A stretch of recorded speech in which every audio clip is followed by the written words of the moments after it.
Hello and welcome to the Anime Explorations podcast. My name is Alex. I'm Tora. I'm David. And this is a monthly anime book club style podcast where we watch an anime series or film and then talk about it. Before we kick off our usual discussion, we talk about news that's happening in the world of anime in the past week along with what we're watching. And I'll actually have a real quick bit of business because one of our recurring things we do is the Summer of JoJo, and the new season of JoJo's Bizarre Adventure Steel Ball Run. As of this recording, the first episode has just come out on Netflix. So I do want to do a quick bit of business to let you know we will be concluding Summer of JoJo with Stone Ocean, because by the time we go through Stone Ocean, we don't know if Steel Ball Run will have finished yet. And thus, if we want to, we can then just go straight into Steel Ball Run and enjoy it as it comes out like everybody else. Cool. Yeah. And with that in mind, what have y'all been watching? Okay. I mean, the winter season's almost over. Been caught up on Sentenced to be a Hero, which is one of those dark fantasies. I like that instead of demons, it's fairies. And they're horrifying. Let's see. Oh, Freerun we're watching. JJK. Yeah, Jujutsu Kaisen. Digimon Beat Break, still enjoying. Though they choose the weirdest times to skip an episode. Oh yeah, and the Totally Not BL series, Bean Counter and Nobleman's Vacation. Yeah, it's all good. I think I've talked about them the last couple, so. Yeah, I'm still watching most of the shows that I've started. Like I haven't dropped anything this season. Still watching, also watching Freerun, also watching Digimon Beat Break and Oshinoko Season 3. Still watching the second season of Chained Soldier as my one fan service show of the season. I'm going to say, one of the recent episodes, sexual assault of the male lead nearly happened, and to the credit of the anime adaptation, I think they handled it well. They while some of the perspective was still kind of leering, it was otherwise generally trending towards this is not okay. Both in terms of lots of as the scene went on, camera perspectives, the music that was being used. Also, props to High Dive for bookending the episode with a content warning that there is a sexual assault sequence, and ending with the contact information for Rain if anyone needed to watch it or to contact them after watching the episode. So, considering this is a show which generally hasn't really had much sexual assault stuff over the course of the previous season or this one, which is notable for being a fan service series, fan service series tend to err heavily on the side of sexual assault as slapstick. But this hasn't really done that. I will say I watched the first season of Chained Soldier, and yeah, it was a fan service show, but it almost seems like the fan service is there to get it made. It doesn't seem like it was that plot relevant. Kink, on the other hand, there's definitely author kink in there, and we don't shame. Yep. Other shows, I have fallen behind on Trigun Stampede and Fate Strange Fake, but to a degree, my reason for that partially is making sure I'm getting through to this season's show, but also I hit a point with those. I'm like, I actually want to binge this. I want to binge Trigun Stampede. I want to binge Fate Strange Fake. Strange Fake is really fun, actually. Yeah. Yeah. Strange Fake is so great because so many of the characters, well, not so many. Gilgamesh is so in character, but so very different in his presentation than he has been in the past. But you can still tell this is the same guy. Just the circumstances are so different, he's allowed to be someone else. Waver pops up every now and then, and he is just the most exasperated dad, and that's what I love about him. Yeah. He's my favorite. And he's just over it all the time. These kids. I'm amazed his hair hasn't turned pure white. That's fair. I mean, he kind of, I'm saying he brought this on himself by deciding to be deciding to go, yes, I shall lead the class of misfits. I know, right? Here we go. I shall be the new El Malloy teacher. Okay, but you've never taught before and your family barely exists on a level we notice. Why would anyone join your class? I'll take anyone. Oh! So we can dump our student? Okay, yeah, no, that works I'll great. take the ones that have nowhere else to go. Including,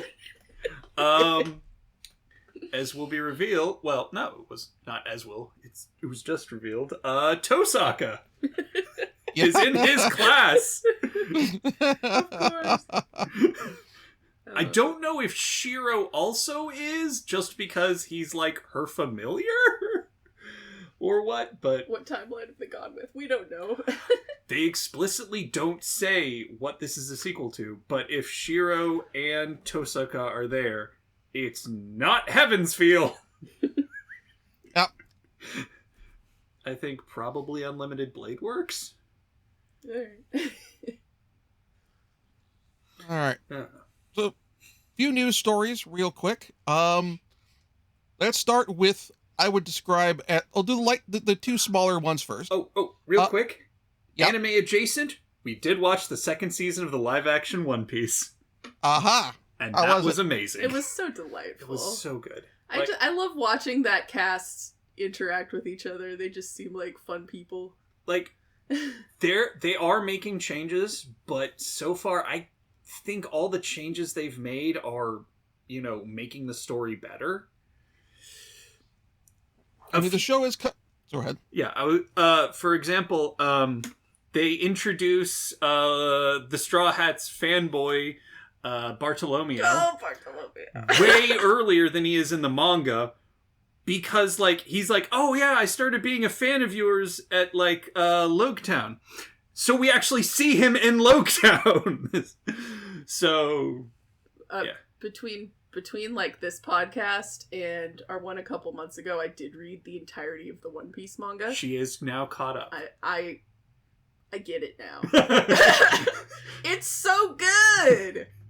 It really is very special. And so it was so much more fun to watch the second season of the live action show than it was the first one, because the first one, I didn't really know what was going on. The second one, I was picking out all of the little Easter eggs and stuff, and it was really fun.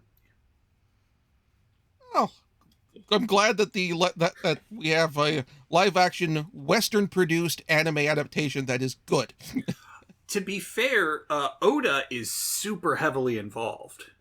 Yeah. Also, to admit, I should say, is the asterisk on this.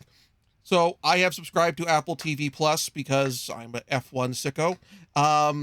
And I have not gotten around to watching the live action Drops of God yet. So that one might actually be good. I just haven't gotten around to it. Well, let us know. Apple TV seems to be firing on pretty well these days, so hopefully. All right. Let's get to the news.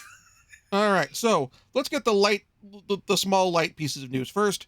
Shinichiro Watanabe got a Criterion Closet video. Oh, I saw that. That was fun. Thank you for sharing. It's one of the things where, if you, it's nice having, textually him getting to talk about his filmic influences for, French New Wave and all this sorts of stuff. And getting to talk to them in this context. These videos are always interesting, particularly when it's directors when you, where kind of already what some of their influences are, and then getting getting to pull out some deep cuts. Getting Guillermo del Toro has had 2 or 3 Criterion Closet videos by now, True. and every one of those is great. Discotheque Media has announced that they have a couple upcoming releases, including they have License Rescued Rose of Versailles now in a nice single box set. If you were holding off and didn't want to buy 2 of them, now you can just buy 1. You'll have all of it there. I think you gave us the our Yes, I did gift you the previous release. I also own a copy myself. We should probably get around to doing that at the podcast. That's probably the reason why I got it. Also, they have gotten the Pat Labor OVA, the original Pat Labor series. Oh, wow. Oh. So, just in time for the new Pat Labor series. I didn't drop a link to that, but apparently Maury Calliope is going to be doing the opening. And then for the big news, we're getting more Evangelion, but it's not being directed by Anno. It's being directed by the creator of Nier, Yoko Taro. It seemed pretty clear to me with the ending of with the remake movies, that Anno was kind of done with that story. There was a lot of really interesting kind of subtext, especially about that ending, that gave the very definite impression that he was like, this chapter for me is over. But I'm a little bit surprised, actually, that he would license or allow somebody else to continue it. I mean, Nier is so heavily vibes inspired by Evangelion. I can see this as, it is, as a successor to Evangelion, I can see it. But also Evangelion is such a intensely personal thing for Anno. It seems he's definitely done a lot on his mental health journey if he's willing to relinquish this level of control. That's true. So, honestly great for him. Part of the moving on process, perhaps. And his live action direction has been just getting better and better. Mm-hmm. Mm-hmm. That's true. I don't always like his movies, but I think his direction's improving. I really like Shin Godzilla was amazing. I was not the biggest fan of Shin Kamen Rider. But that's just because I'm less of a fan of Kamen Rider. Although, I have been binging Kamen Rider. Every time I'm waiting to every time I'm waiting to pick up Luke while I'm sitting in the car, I'm watching Kamen Rider. Oh my gosh. Tojima wants to be a Kamen Rider. Oh, I'm watching Tojima. Tojima wants to be a Kamen Rider. It got that okay, I want to see what this is, and it's pretty fun. It's silly as all hell, but it's fun. Everybody, do yourselves a favor and look up the ending video, the ending theme with the animation. It has nothing to do with the show, but it's the best thing I've ever seen. Apparently, also, this might be a spoiler. I've heard rumblings that Tojima Wants to Be a Kamen Rider is a Stealth Air Gear sequel. You see it? I don't know. I've never seen the original Air Gear, but I guess I'll have to check it out. Which I always do appreciate when a creator makes a work, comes across its original thing, and then, surprise, sequel to my previous thing! I mean, that's one of the things I liked about UQ Holder, honestly, is it's going along at this kind of science fantasy, far future thing with shonen battle with various immortal or nearly immortal characters, and then it hits a certain point, and then Ken again goes, so, you remember how Negima didn't have an ending? This is the ending. This is the sequel. This is a stealth sequel to Negima. Surprise! I remember the internet's reaction when Fire Force turned out to be in the same universe as Soul Eater. That was funny. The other thing I will never not find amusing about UQ Holder is it's a shonen battle manga that started out in a weekly magazine, moved to a monthly one, as it was wrapping up, it's a shonen battle manga that had on-panel sex scenes. And you remember the whole controversy with Batman doesn't give oral? Because heroes don't give oral on women? Vaguely. I think that's this was this was related to a joke they wanted to do in the Harley Quinn animated series. Oh, yeah, that one. Yeah. So the the day that broke, the new English translation of one of the chapters of Yuku Holder came out, which had a sex scene in it, and the main character did a thing that, according to the marketing people at Warner Brothers, is not heroic. Which I was like, oh, that timing is just great. It's completely unintentional, but it's funny. There's been some pretty interesting switch to the other side of things on that issue. I keep seeing guys popping up on TikTok like ready to go to Valhalla.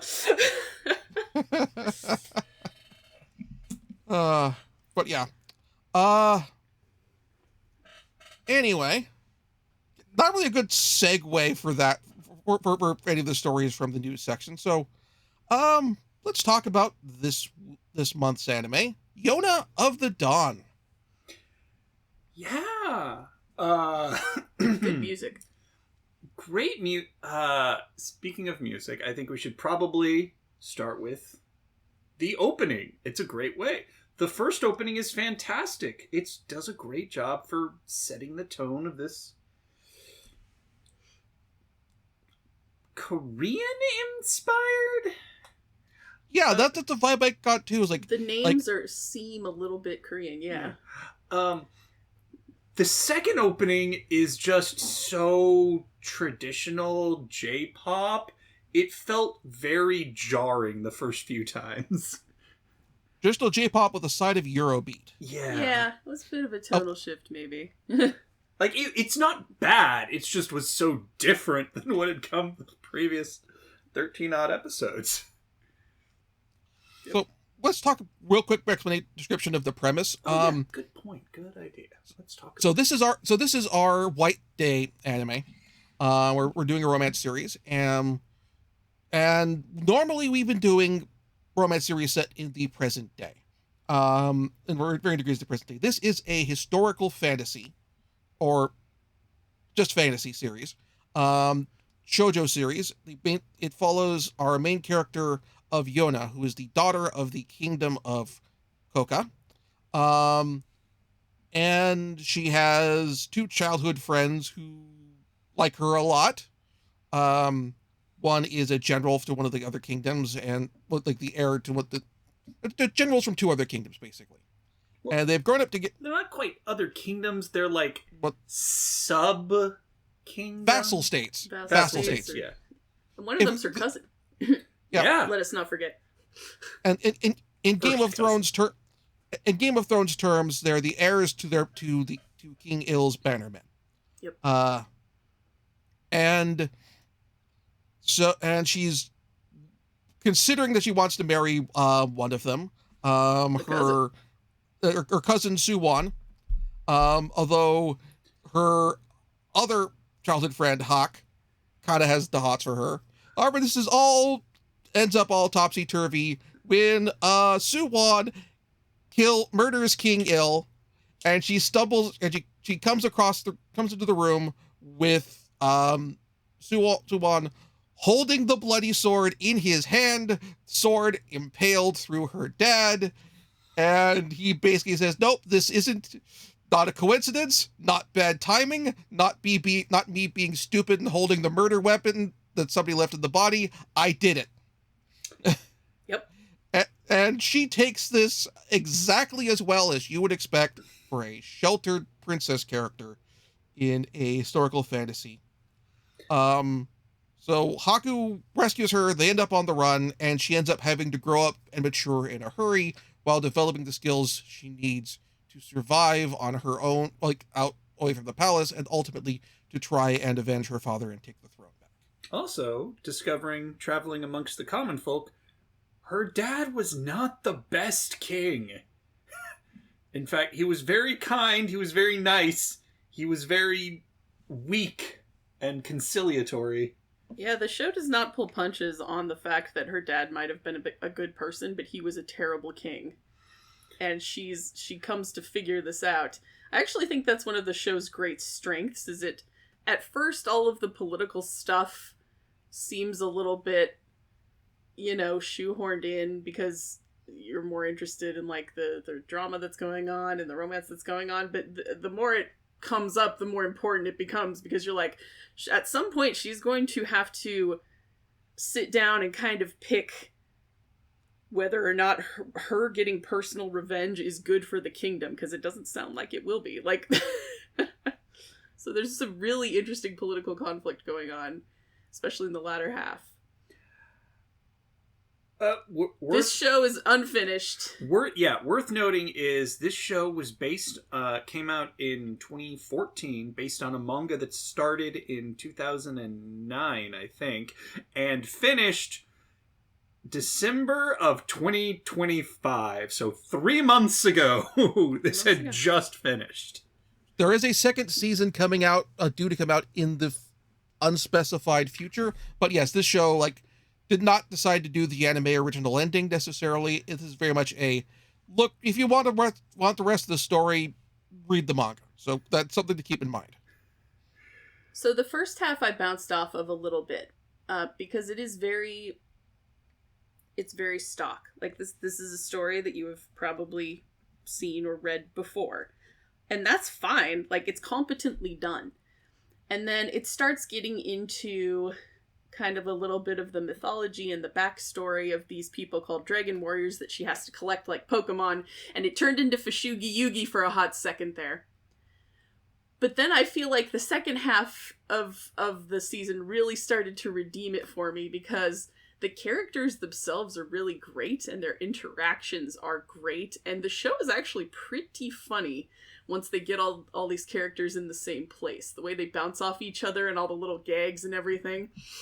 And I also appreciated the way the romance angle was handled, because the show does not, hide the fact that these people are young and inexperienced, and they're working through big feelings, and they're actually pretty mature about it, given all the stuff that they're going through and trying to deal with, and they have their priorities in the right order. Which is kind of rare in a shoujo series, that the romantic leads have their priorities in the right order. So actually the show really won me over by the end, and I think I'm going to read the manga. Yeah, I also I do really appreciate the, not necessarily speed of Yona's character growth, but this could have been a situation where Yona they drug out her naivete for too long. Yeah. But fairly early on, she's like, okay, I don't just want to be the person being carried around and rescued. I want to be an active participant in what we're doing. First asking, hey, can I learn how to use a sword? And when Haku basically says, no, you are not necessarily going to be useful with a sword. And she just goes, okay, fine. How about a bow? Mm-hmm. And we see her practicing, constantly. It's not like she instantly becomes magical girl with a bow, like Katniss Everdeen style. Which is and nice. It pays off well, I think. It does. Very well. Especially at the end of the series. Yeah. Yeah, I really liked it. I also really liked, right at the end, she was talking to one of the other characters about Hawk, and the other character says something like, oh yeah, he just wants to basically wrap you up and protect you and keep you safe, but he knows that he can't. And she says, well, that's not fair to me. And it's like, yeah, and he gets that, which is why he's not doing it. But he can't help feeling that way. So that's an example of what I was talking about, where people actually kind of are being mature about their feelings. You are the most mature 17-year-old general of the nation I've ever met. Well, my point is that they don't have to artificially create conflict for the romantic drama, because it's all arising naturally out of the situation that they find themselves in. Mm-hmm. They don't have to manufacture ridiculous scenarios, which I appreciate after all the K-dramas I've been watching lately. Yeah, I definitely agree. Like I'm not thinking about it. At no point there's been a moment of the classic Rumiko Takahashi misunderstanding, where somebody mishears something that somebody else is saying and goes spiraling all the way out of control, leading to hilarity ensuing until everything resets the status quo at the end in terms of relationship status. So that's handled really well. Like people talk to each other and explain how they feel and try to settle misunderstandings relatively quickly. And all of these characters are great because they're complex and they all have different elements of their backstories that they struggle with, much as all of us do. But they're also competent. I appreciate competent protagonists. And in this situation, they don't have to manufacture incompetence from the leads because the odds that are against them are pretty stacked up already. So even though these guys have, like, phenomenal dragon powers, and they can take on, like, a mini army of mercenaries with just the 3 of them, they still have a lot of concerns that the battle is not going to go the way they want, because there are innocents they're trying to protect, there are their allies that they would rather not see dead. So the situation itself is the cause of the conflict. Yeah, and also, the dragons have incredible power that are also kind of incredibly lame. They're very specific. Like, the first one they meet, it has, the dragon claw, which is an oversized, scaly hand with nasty claws on it that can grow bigger. They make a point of saying, yes, my dragon arm is super strong, but my other arm is completely normal. I've got one super powerful claw that is not useful for anything except killing people. There's arm guy, leg guy, eyes guy, and then the final guy who shows up right at the very end that we don't really have a good beat on yet. Yeah, eyes guy who can see really, really good. And also, if he glares at somebody, supposedly it paralyzes their nerves for a time. But he never uses it. But he also gets paralyzed, afterwards. So it's not something that's at all useful in a fight.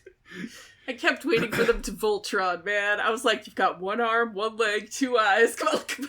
The third one, who is described as being able to fly, can in fact only jump because of his 1 dragon leg, although we never get to see it. His power is super parkour and kicking. He can leap tall he is 1/4 Superman. He can leap tall buildings in a single bound. Well, he's 1/4 Golden Age Superman. He can leap old Korean 2-story buildings easily. And he can, jump far, I guess? Yeah. Yeah. And they're also doing something interesting with these dragon warriors in terms of these powers that they have are inherited, and the mythology tells them what the powers are for, and they seem to experience not compulsion, but a very powerful draw towards helping Yona out, because she is supposedly the reincarnation of their leader. And then they do this really fun conflict with the leg guy, Jiha, where he has always been afraid of this happening because he thinks it'll take his free will away, right? But he also eventually gives in to the draw of being a part of the zany squad. Oh my god. The first one we meet lives in the white dragon we meet lives in Kija, lives in a village where he is well respected, protected, very well loved. And they kind of assume that's how all of the dragons are. And they're really not, because the second one is essentially locked away. His fate with his eyes hidden under a mask so he can't use his, curse on other members of the tribe. And they view their entire tribe as being cursed because no matter what, this blue dragon keeps being born in their clan. Yeah, different reactions to the powers, to be sure. And the third one, the green dragon, who just wants his freedom, we find out was locked up for his entire childhood. Until the previous green dragon was dying and decided to free him. So he ran away. And it's like... And there was just this one bit where they turned to Keith, I'm like... Yeah, maybe you were the exception to how everyone feels about the dragons. So we've got the white guy with crisis of faith issues. We've got the blue guy with trust and abandonment issues. We've got the green guy with authority issues. And then the yellow one shows up right at the end and we don't know much about him yet. Yep. And the green guy also is introduced not only with authority issues, but he's joined a group of pirates. Oh, the pirates are so great. I love the captain. She was like my favorite character. Yeah. I mean, they're called pirates, but they're very clearly... They're One Piece style pirates. They're not, though. They're liberators. They're more a resistance group. Yeah, One Piece style. Okay, the Straw Hats are only liberators because the people... Okay, don't mess with my metaphor. Move along. Because they feed Luffy, and he's like, oh, you fed me. Awesome. We're best friends forever. Yeah, I liked it. Hawk, the childhood best friend / general, also known as the Lightning Beast. I went the whole time thinking his name was Hawk like the bird. It's not. It's Hawk like H-A-K. Sun Hawk. Because he's part of the Wind Clan, so I was like, okay, but never mind. Yeah, called the Lightning Beast, and despite being supposedly a totally normal human, has no problem keeping up with the dragons, the dragon descendants. I'm wondering if there's something up with that. Well, you saw in like the penultimate episode where, there's like the darkness dragon, and he's like, "Ooh, that sounds cool. I'm gonna call myself that." Starts referring to himself as the fifth dragon. The interactions between the warriors are absolutely delightful. They're so fun. Oh, also because it's a shoujo, there's a cute little animal mascot, which is a little squirrel. I actually really liked the squirrel. The squirrel did not overstay its welcome and did not display ridiculous powers. The fact that the blue dragon keeps like directing the squirrel to Yona when she's upset, it's being like, okay, you're gonna go help her. She needs a fluffy friend. Like, she's always he like always shows up, and then you see like the blue dragon's like, yeah, go to her. It's a very well trained squirrel. Yeah. It will chew people out of their ropes, which is very handy. Mm-hmm. But I love how the animators actually paid attention to it in every scene, because if you watch the squirrel, it's usually hanging out in the background chewing on something. It's very squirrel. It's adorable.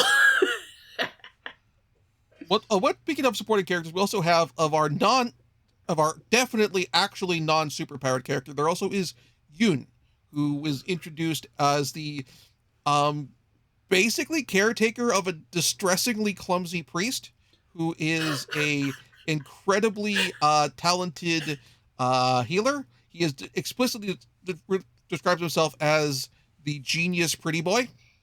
Yoon is great.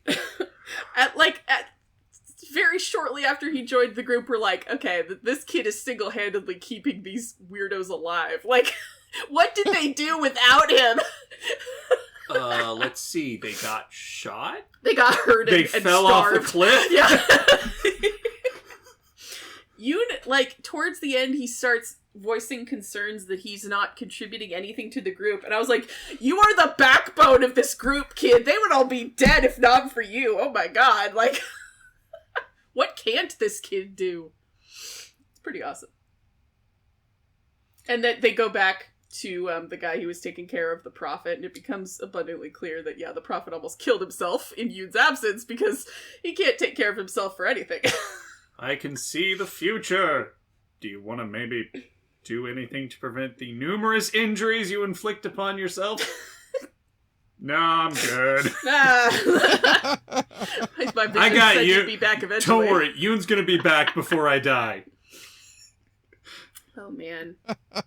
No, I identify with that kid so bad. It's like, you people really need taken care of. He cooks, he heals, he makes explosives. He's great. Also, like, he's always, like, you know, puffing himself up and saying, yes, I'm obviously a genius and stuff. But it doesn't sound like a brag when he's doing it. He's just looking for validation. But the thing is that it's true. Everything he's saying is 100% true. This poor guy. Yeah. Like, every time he's bragging, it's like, okay, this is very clearly because everyone around you is super powerful, and you've just got your brains. Yeah. And, as we later discover, no small amount of courage and willingness to put himself into physical harm for Yona. Yeah, I mean, he's technically more courageous than the Dragon Warriors, because he's willing to put himself in harm's way without having any superpowers. Or being Hawk. Or being Hawk. He doesn't have any superpowers! He can blow people away with a swing of his glaive!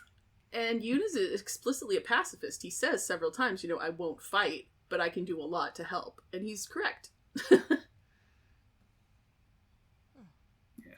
What are some of our... Actually, the concept of pacifism as it's used in this show is interesting. Because that was King Eel's thing, was that he was a pacifist and he believed in peace above all else. And that arguably is what made him a bad king. Although that there could have been a lot of other factors there that we just didn't get to see. Well, it's explicitly he becomes a pacifist after his wife's death. Mm-hmm. While they were at war. So it's not officially stated that she was killed on the battlefield. But... And there was something up between him and his brother, Suwon's father, that we haven't really learned about. Yeah, I was looking at this and there were there. so many non-spoiler tags. So many spoilers non-tagged as such, that I actually do know what was up with his brother. Oh. Anyway, you can kind of contrast King Eel and Yoon, because one of them's idea of pacifism was to kind of lock Yona away and keep her safe, and then Yoon's is rather, I will go alongside you and do everything I can to help you if you've determined that violence is necessary. So I'd almost use the term to describe Yuna as being a conscientious objector. Mm-hmm. In the sense of like description, like when I read descriptions, let's say conscientious objectors who are battlefield medics, for example, during the Second World War, mm-hmm. or that sort of thing, where like they're not carrying a gun, but they will absolutely 100% go into into a field of fire to retrieve an injured soldier, and provide medical attention without carrying a gun or shooting back or anything like that. So I think that fits well with kind of differentiate Yoon from Il. Also, Il is kind of King Il's in a position where it's like, because he is in a position where he has authority to direct things and delegate things below him, like there's definitely a clear sense being made of like, yes, like being behaving in this way like a good person in normal life, but when you are dealing with larger political issues, sometimes you kind of have to be willing, not that you shouldn't be a bastard, but you have to have that capacity if it is needed, or at least to recognize that that controlling the state monopoly on violence sometimes means you do have to exercise it. Mm-hmm. It is really interesting to look at kind of what we think makes a good ruler or a good leader, because we grew up in a democracy, which is now under attack, but that's neither here nor there. Because I think it becomes very clear to Yona through the course of the show that sometimes violence is necessary when people are being hurt and they don't have the power to defend themselves. But if you do blow that up to the level of like a state-run military, then, you know, where's the line between keeping order and imposing your will on other people? It's always an interesting line to walk. So I'll be curious to see, when I read the manga, if she does really make a push to take her throne back or not, because she might decide that if Suwon is able and willing to enact this violence in the name of the country and she doesn't have to, maybe that's actually preferable for her. I think there's a really interesting conflict there. It seems clear that Suwon, A, was planning this coup for a while, and B, had good reasons for doing it. But that doesn't necessarily make him a good person or anything. I'm just... it's just going to be interesting to see, I guess. Well, there is also the implication that Suwon did what he did when he did it because King Il refused to let Yona marry him, and thus making him legitimately the next king. Because, like, he kept saying... Yona kept telling her dad, King Il, I want to marry my I want to marry cousin, Dad. Suwon. I want to marry him. And King Il's like, no, I don't think so. No. And that night... it is interesting that he would give her pushback on that. Yeah, and that night... after denying her nothing on her else. birthday, Suwon gives her a beautiful hairpin. And...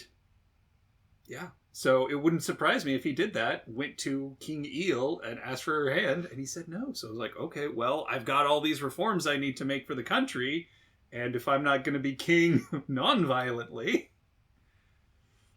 Yeah.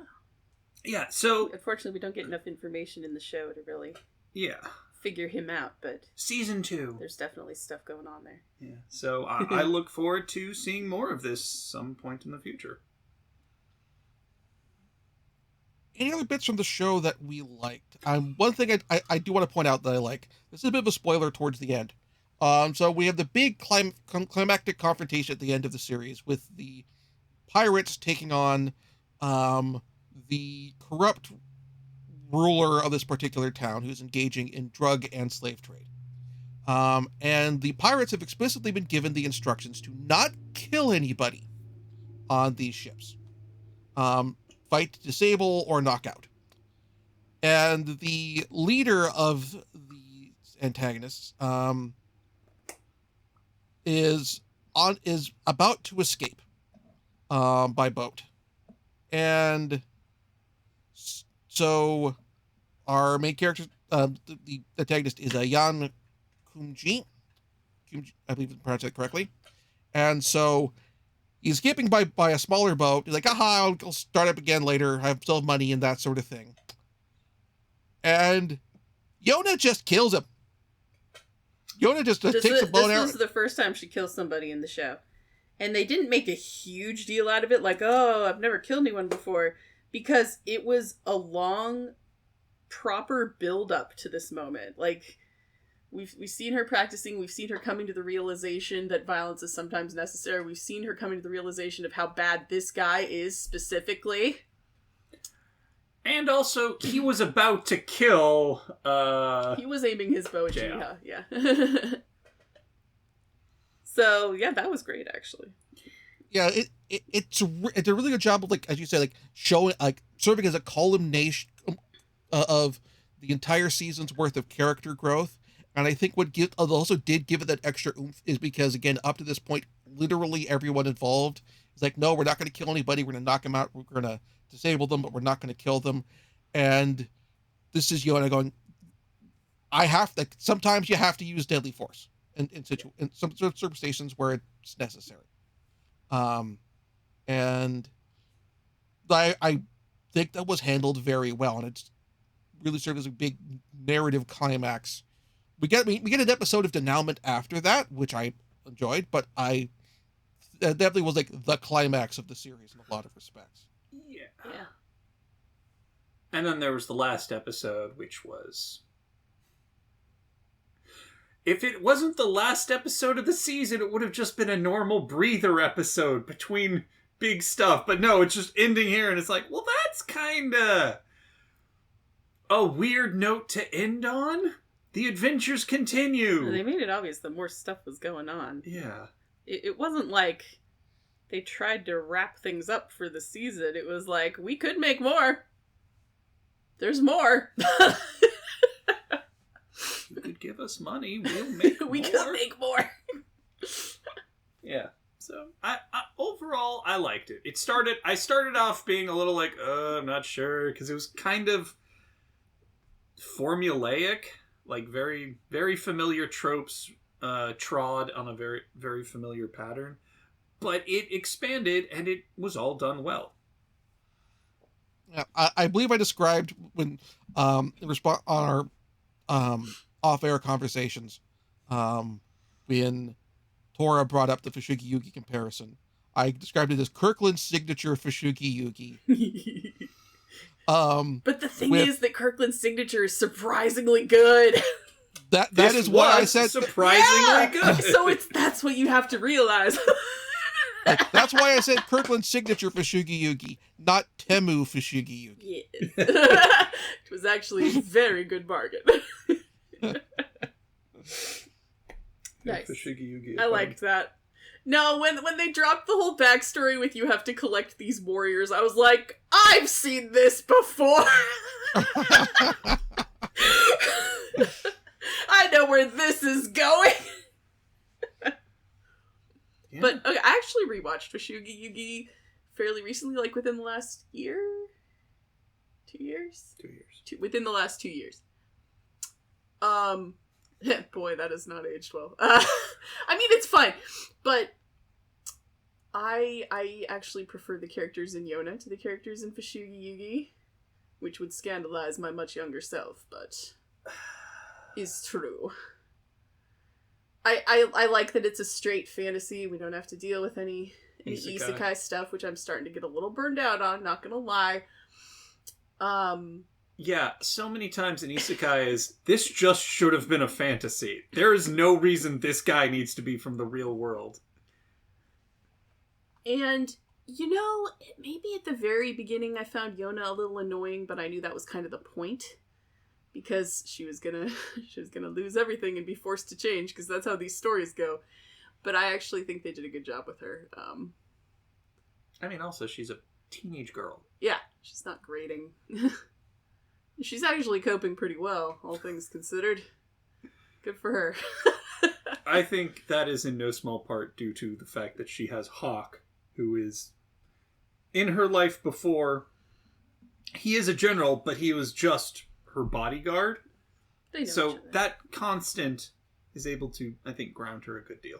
I do think Hawk was handled really well in terms of, like, it's obvious to the audience that he has feelings for Yona from the beginning, but it takes him a while to figure that out. Probably because of the whole childhood friend thing. Well, that and the fact I think he, had feelings for her from, like, the very beginning, but he saw that she was Suan, who was also his, like, best friend. So he's like, okay, I'm going to bury these to not interfere with our friendship and their relationship. Because obviously those two are getting married. And I really liked the scene when things kind of came to a head at the end, and Hawk basically did the anime move where he pinned her up against a wall. And she was like, what the hell are you doing, man? I got other stuff I need to think about right now. And he's like, shit, you're right. I'm dealing with these feelings, okay? And she's like, okay, but I don't have time for this. And I was like, God bless them. Like... Everyone behaves like proper adults and discusses their issues. Except for Suan, who decided you just need to kill a man. Well, and it makes beautiful sense in terms of where they are, because she was in love with Suan, and then Suan killed her dad, like the man she was deeply in love with all of that teenage passion, killed her father, upended her entire life. So of course she's, like, completely confused and reeling over that, and she doesn't have the emotional bandwidth to return Hawk's feelings right now. And I respect the show for being able to do that, and show that, yes, teenage girls have a lot of feelings, but they are full people. Like... They're more than their feelings. Yeah. Yeah. Hawk's the one who couldn't handle it. I mean, he's doing his best. I mean, to be fair, Hawk he's working on working on so much more than Yona was. Like, Yona was working through a lot of internal issues Hawk was working through a lot of internal issues and also keeping her alive and needing to figure out how to keep her alive. Goes back to that whole hierarchy of needs pyramid, and you can't really move past survival. You have to get those survival needs met before you can think about other emotional connections. Yeah. So I ended up really, really enjoying it. And, yeah. I thought it was great. All right. So for next month's show, I have something in mind. But over the past, sometimes you two have picked something. So if you have something that you'd like to do, that you want to pick, I'm going to go with that. But I do have something I've been sitting on for a while that I have not seen, but I suspect you might have. Oh, what? Do tell. I think so. It's April next month. I've been thinking, do a wacky comedy for April, and this is a time of year. This year is a time where sometimes you feel like you need to approach the world with two middle fingers upraised, which is why the pick I have in mind for next month is Pop Team Epic. No, I haven't seen it. I haven't, but I sounded... That name alone intrigues me. All right. So Pop Team Epic is available for streaming on Crunchyroll, on Pluto TV, and Tubi. So for those of you watching who are looking for free options, you have those as well. And so we will be doing that next month then. Yeah. Oh, actually, one quick question. Forgot to talk about this real quick about this show. Yona of the Dawn. What do you think of the dub for Yona of the Dawn? I mean, I liked it, but Chris Sabat as Hawk was he didn't do a bad job, but Chris Sabat does not have the right voice for Hawk. Did he just make you think of the other roles he's done? Like, this is Vegeta, Piccolo, Yamcha, All Might. He does not have young teenage voice. No, it's very like smoldering romantic lead, or going for that, but yeah, like he did a really good job, but his voice just kind of felt like it was miscast. Like, I really enjoyed his performance. I just feel like they should have gotten someone more of a Johnny Young Bosch, sort of that more able to do that younger range. Which is funny because Johnny Young Bosch is in this. I know. Yeah, it's like I recognized all the voices from other things. Also, like, Monica Rial as Yona, once again, loved her performance. Did an amazing job. I don't quite think it fit the character.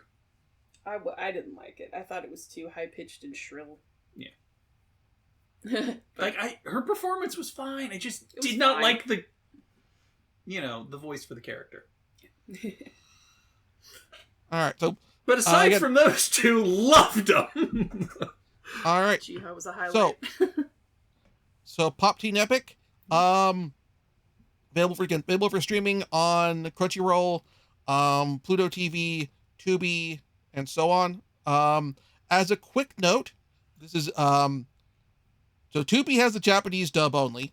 Pluto TV only has the English dub only. So for those of you who are watching for free, watching a free version, that good to know depending on which way you want to go.